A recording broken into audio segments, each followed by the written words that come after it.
सबका एक दूसरे के प्रति मोह रहता है। मोह में सब पड़े रहते हैं, गलती नहीं करते। मोह में भी सुधरता है आदमी। मोह है तो खतरनाक, लेकिन लेकिन मोह भी आपको सुधारता है। बेटे के मोह में तुम जमीन जगह बेचते नहीं हो। अगर मोह टूट जाए तो जमीन जगह बेचकर तुम भाग जाओगे, इतना उससे तुम ऊब जाते हो। नाती पोता का मोह भी तुमको गम खाने के लिए शक्ति दे देता है। कोटा आश्रम में मैं था, राजस्थान कोटा। 2 पति पत्नी आए, 2-3 बच्चों को लेकर, गुरुमंत्र लिया। पति बोला घर में रहने का एक क्षण मन नहीं है, कहीं चला जाऊं, क्या करूं, ऐसा बोलकर रोने लगे। अब मैं तो सुनता रहा। उस दिन मैं खाली भी था, 1 घंटा बिल्कुल फ्री वही थे बस। तो उनकी पत्नी से मैंने कहा, क्या बात है बेटी, तुम्हारे पति जी बहुत ज़्यादा व्यथित हैं। बोले हम इनसे भी ज़्यादा व्यथित हैं। हम तो इनसे पहले चली जाती कहीं न कहीं, लेकिन ये 2-3 बच्चे हैं, इनके मोह में हम रुकी हैं। तो हमने कहा तुम क्यों रुके हो? बोले हम इस पत्नी के मोह में रुके। तुमने कहा बच्चों से पूछो ये क्यों रुके। तो बच्चों से मैंने पूछा तुम क्यों रुके हो? बोले हम मम्मी पापा के साथ में रुके। एक दूसरे के मोह में परिवार जुड़ा रहता है, क्योंकि सांसारिक जीवन में ज्यादा ज्ञान तो हो नहीं पाता है, तो ये मोह भी आपको बांध कर रखता है।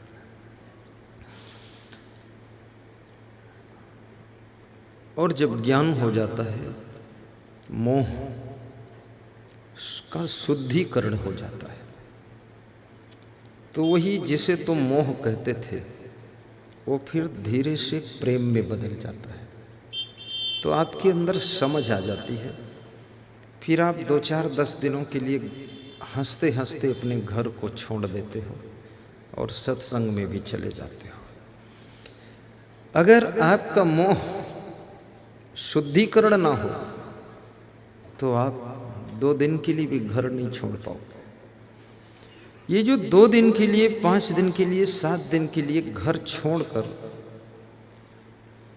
सत्संग में चले जाते हो, ये तुम्हारे मोह का शुद्धिकरण हो गया है। दिल में इतनी बड़ी जगह हो गई है, ठीक है सब ठीक चलता रहेगा, अब अपन चल देते हैं।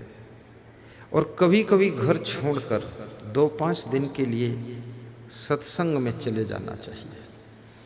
उससे तुम्हारे बेटे बहुओं को भी थोड़ा लोड बढ़ेगा, उनके ऊपर जिम्मेदारी बढ़ेगी।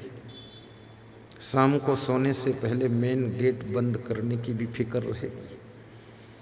अभी तो बूढ़े माँ बाप ही मेन गेट की कुंडी लगाते हैं, बेटे बहू कुंभकर्ण की तरह सोते रहते हैं, पर उनको भी थोड़ा सा चिंता बढ़ेगी। और जब उनको थोड़ी फिक्र बढ़ेगी, चिंता बढ़ेगी, जिम्मेदारी बढ़ेगी, तब तुम्हारी कीमत, तब तुम्हारे महत्व की याद आएगी कि हमारे माता पिता सास ससुर थे, तब हम कितने निश्चिंत थे। आज वे 10 दिन के लिए नहीं है, 5 दिन के लिए नहीं है, तो उसमें कुछ लगता है कि मेरे ऊपर चिंता बढ़ गई, जिम्मेदारी बढ़ गई। तब तुम जब वापस लौट कर जाओगे तो तुमको थोड़ा ज़्यादा वो प्रेम करेंगे, फिर बात कम लड़ाएंगे। इसलिए कभी कभी घर से निकल जाया करो, लेकिन तुम मोहन मोहिनी की तरह उसी में फंसे रहते हो, निकलते ही ज़्यादा मिलेगी। छत्तीसगढ़ की राजधानी रायपुर में एक चौराहे के पास में जाम लगी थी। हिंदुस्तान में जाम बहुत लगती है, यहाँ जाम बहुत है, काला जाम, सफ़ेद जाम, सड़क पर जाम, ट्रेन में जाम, सब जाम ही जाम है। तो एक मूंगफली बेच रहा था व्यक्ति, सड़क के किनारे बड़ा उदास खड़ा था। बूढ़ा आदमी था, उदास था, जाम लगी थी, गाड़ी खड़ी थी, मैं भी खाली था, जाम में क्या करूं। तो मेरी नज़र उसके ऊपर गई, तो मैंने शीशा खोला, उसको बुलाया। हमने कहा उदास क्यों हो?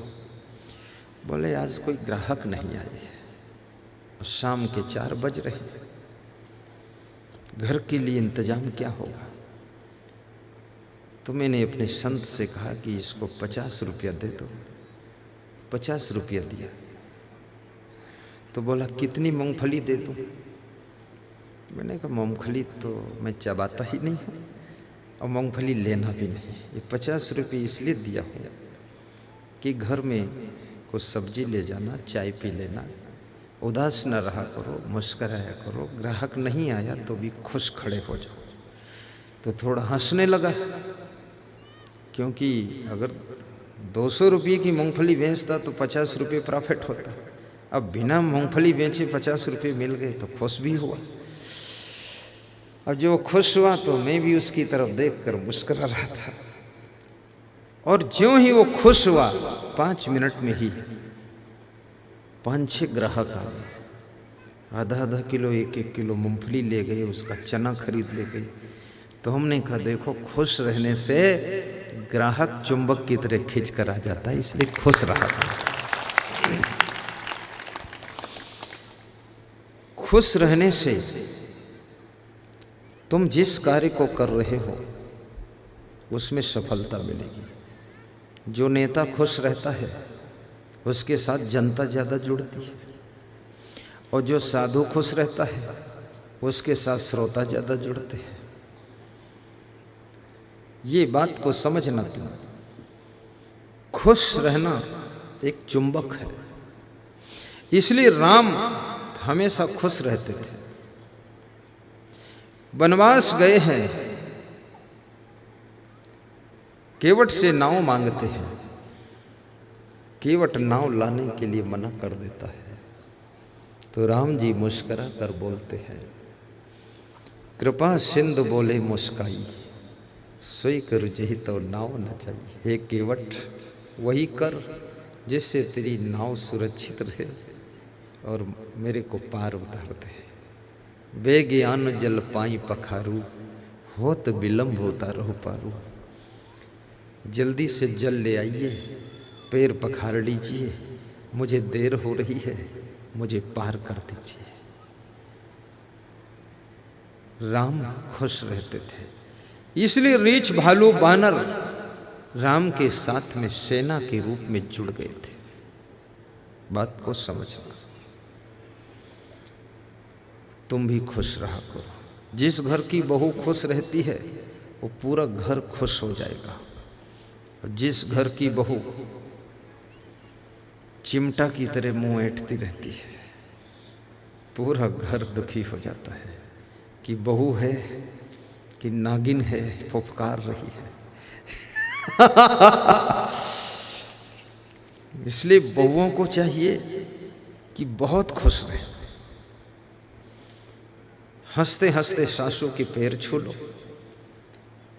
और सासू के पास बैठकर उनको चाय पिला दो, और मीठी मीठी बातें भी सासू को सुनाओ, और सासू का आदर करो। कभी कभी यह भी कह दो कि तुम जैसी सासू न मिलती तो शायद इतना मैं खुश न रहती। धन्य हो सासू। सासू को भी धन्यवाद दो। और यदि सासू तुमको कभी डांट दे तो कह देना, मायका छोड़कर मैं ससुराल आई।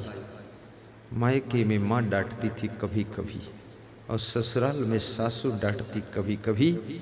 मेरी माँ और मेरी सासू में कोई फर्क नहीं है, खाली शकल बदली है, अकल दोनों की एक जैसी ही है।